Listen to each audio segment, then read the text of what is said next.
Bonjour à tous, bienvenue au Rucher de Maubec, Lionel Colomb.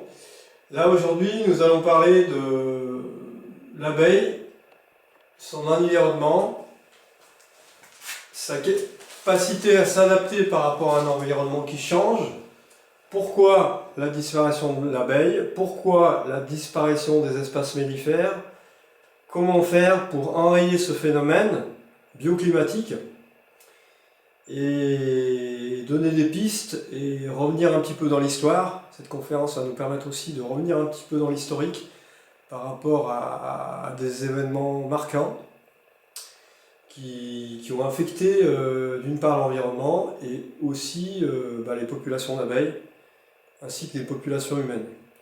Donc je vais commencer par des étapes, par différents niveaux de progression. On va à la fois être dans le passé, dans le présent et dans le futur, dans les trois dimensions du temps, du cosmos, passé, présent, futur. Donc ça c'est un peu la roue du temps. On est tous confrontés à cette roue du temps, sachant qu'on sait tous que le présent est très éphémère, et on bascule vite dans le futur et dans le passé, et tout ça c'est très éphémère. Donc la dernière fois conférence s'est terminée un petit peu avec le territoire d'une abeille, le territoire d'un renard, le territoire d'une buse, d'un aigle royal et de l'homme d'un néandertal. On a vu l'importance de la surface du territoire.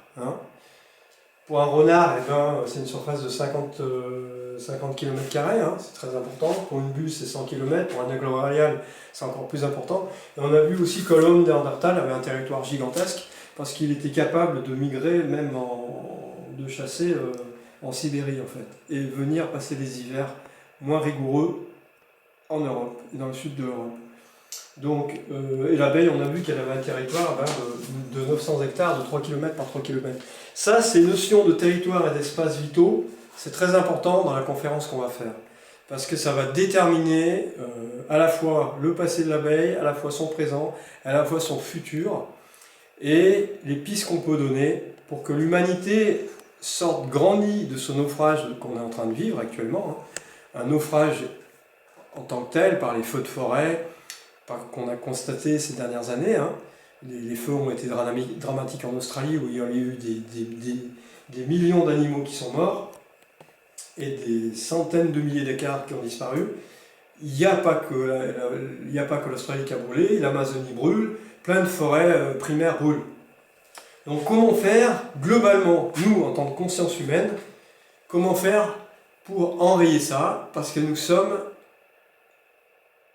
l'acteur de ce changement, en fait.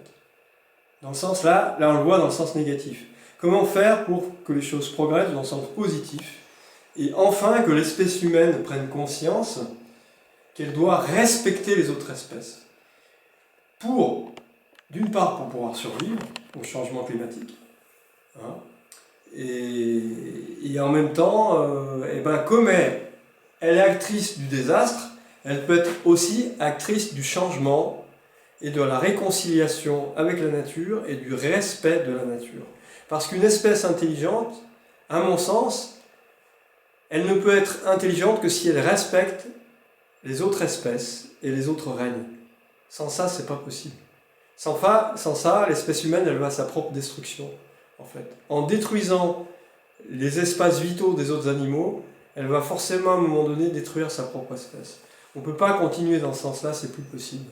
Voilà. Je pense qu'il y a une prise de conscience qui se fait au niveau de l'humanité, mais il faut que ça soit beaucoup plus rapide. Donc là, il y a une prise de conscience avec le corona. Il faut qu'on prenne conscience qu'il faut arrêter de polluer la planète et la détruire. Donc là, l'importance des territoires, comme on a vu, de l'homme de Néandertal, il avait un territoire vital qui était gigantesque.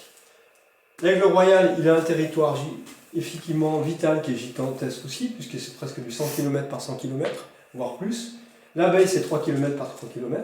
Mais, on va dire, l'homo sapiens, et puis maintenant, on va dire aussi homo sapiens urbain. Ça, c'est important. Pourquoi ?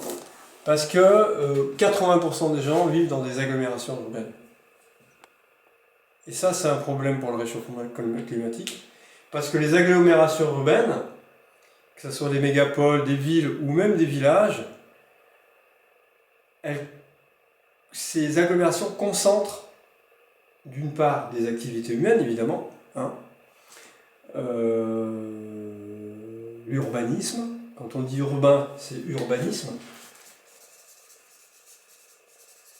Hein, urbanisme, urbanisation. Donc l'urbanisme c'est quoi? Eh ben, on va bétonner, on va goudronner tous azimuts. Hein.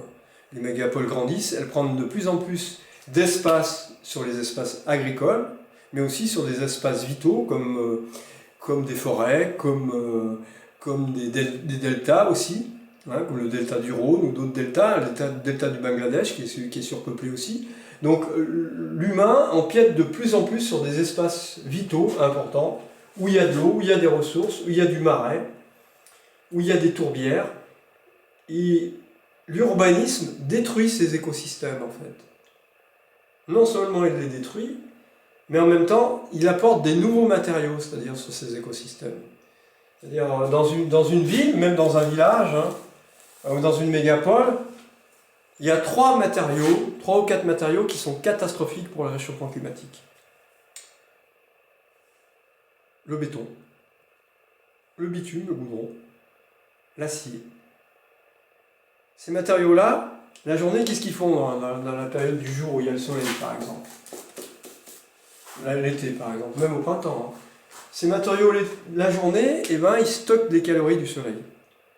Donc ils vont se dilater, ils s'enrichissent en calories. Et qu'est-ce qu'ils font la nuit? En phase nocturne, ils vont dégager des calories, rejeter des calories dans l'atmosphère. C'est pour ça qu'on s'aperçoit que dans les villes, proches des villes, la nuit, la température ne baisse plus. Pourquoi? À cause de ces bouillottes en fait qu'on a créées. Hein. Le béton, le goudron, l'acier, ils se dilatent, ils stockent des calories, ils restituent la nuit. Normalement, la Terre, en phase nocturne, d'une part, elle se repose, et en même temps, elle se refroidit. Mais avec les mégapoles et ces matériaux urbains, en fait, ça restitue des calories, donc la Terre ne se refroidit plus. Voilà. C'est pour ça qu'on a peu d'écart dans les villes entre la température du jour et la température de la nuit. Les températures restent constantes, en fait. Il n'y a plus de baisse de température significative pour que la Terre puisse se refroidir. On a vu aussi, grâce, on va dire, au corona, grâce au corona, entre guillemets, plus d'avions dans le ciel. Moins d'effets de serre, moins de pollution. Ça, c'est un point positif du corona. C'est-à-dire, il y a moins de traînées, parce que c'est quoi un avion? Ça consomme quoi? Des hydrocarbures. Donc, il va dégager une pollution dans l'atmosphère et créer un voile. Un voile. On voit tous ces voiles quand il y a des traînées blanches dans le ciel. Donc, ça fait effet de serre. Donc, ça contribue aussi au réchauffement climatique. Il n'y a pas que les mégapoles, il y a aussi les avions. Parce qu'ils vont laisser des traînées, ils vont consommer du kérosène, ils vont dégager du CO2 de l'atmosphère. Donc, ça va piéger les rayons du soleil. Donc, ça va faire une serre et ça va réchauffer aussi le climat. Voilà.